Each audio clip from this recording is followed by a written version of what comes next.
Welcome everyone to Decked 101. I'm your fairly reliable host, Greg Randolph here, the marketing guy, to give you the old how-to on the installation procedure for the Decked CargoGlide 600, which is here behind me.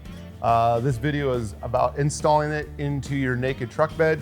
As you can see from where we located it, sitting on the left, you can put it pretty much anywhere you want, side to side in the back of the truck, depending on where your truck bed ribs are.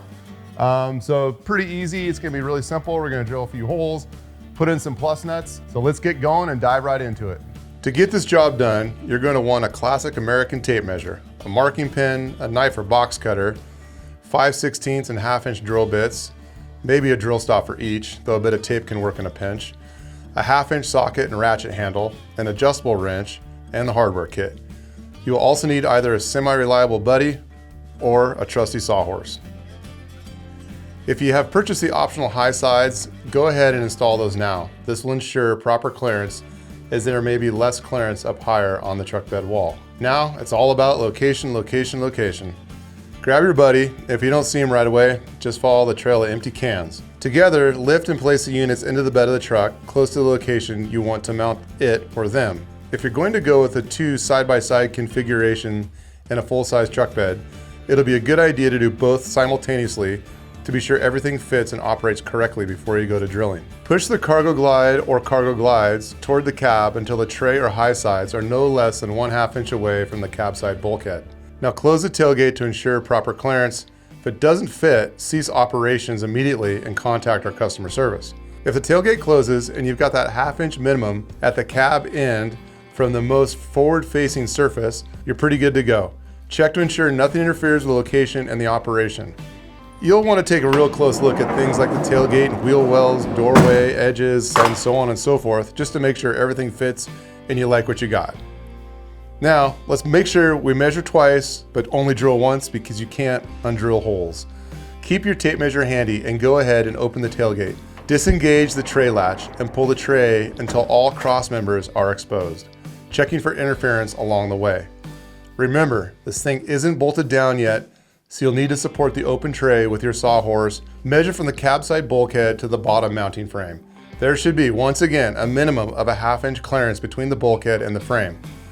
We recommend measuring in multiple locations just to make sure the CargoGlide is all squared up.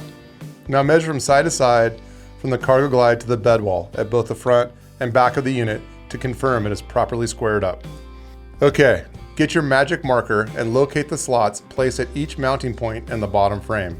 You've got options, so choose fastening positions through the bottom frame that are nearest the center of the top of a floor rib. Holes must be placed at least 1/4 inch from any edges of the flat rib surface. Grab your magic marker and mark your drilling locations, just in case the CargoGlide shifts. Now, it's time to drill, baby, drill.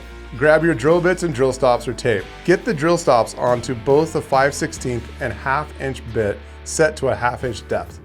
We skip that part because, heck, we like to do cowboy stuff and we like to go for it. Use the frame as a guide to drill pilot holes in the locations with the 5/16 bit. Slide the CargoGlide frame a few inches out of your way and use the 1/2 inch bit to enlarge the holes you just made.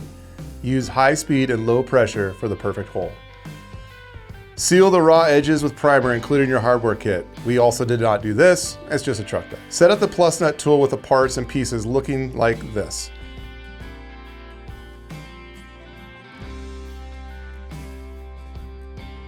Insert the plus nut into the first mounting hole, and with your crescent wrench holding the plus nut compression tool in place, use the ratchet or impact driver with a 1/2 inch socket to tighten the bolt into the plus nut.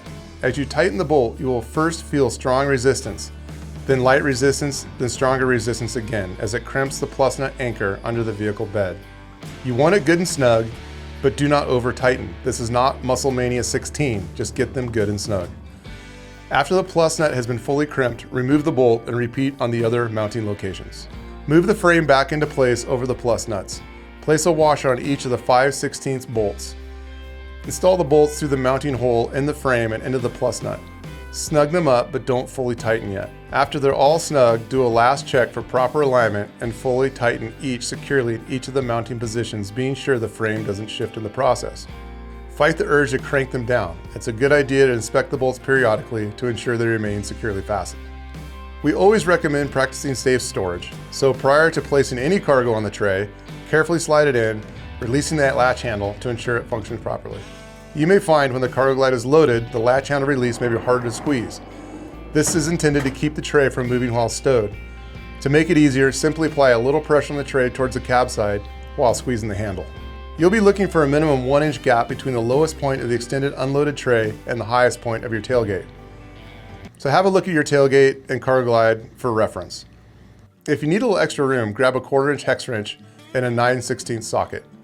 Slide the tray out until the stop bracket clears the bottom frame channel. Remove the stop bracket with a 1/4-inch hex wrench from the inside and place it in the threaded inserts on the outbound side. Make sure you do this on both sides, as these are really important to keep the tray from sliding out all the way.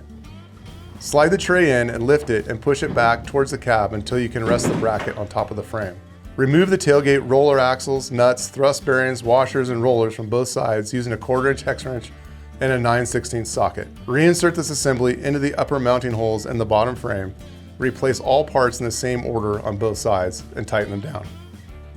Now lift and pull the tray slightly towards the tailgate and seat the brackets under the lip on the bottom mounting tube. Lastly, as always, check your work. Slide the tray into a locked position and then bring it all the way out, making sure it functions properly.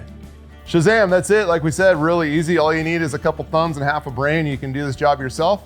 That is a DECKED CargoGlide 600 installed in the back of a naked truck bed. If you have any questions about this installation process, DECKED products, or any deep philosophical musings at all, please hit us up in the comments of this video. Reach out to us over the socials, send us an email, a chat, phone call. We answer those things and we're here to help. Thanks for being a DECKED customer. If you were just DECKED curious and looking to check this out, hopefully the information we provided pushed you over the edge and we get a chance to work with you as well. Thanks again for tuning in to DECKED 101.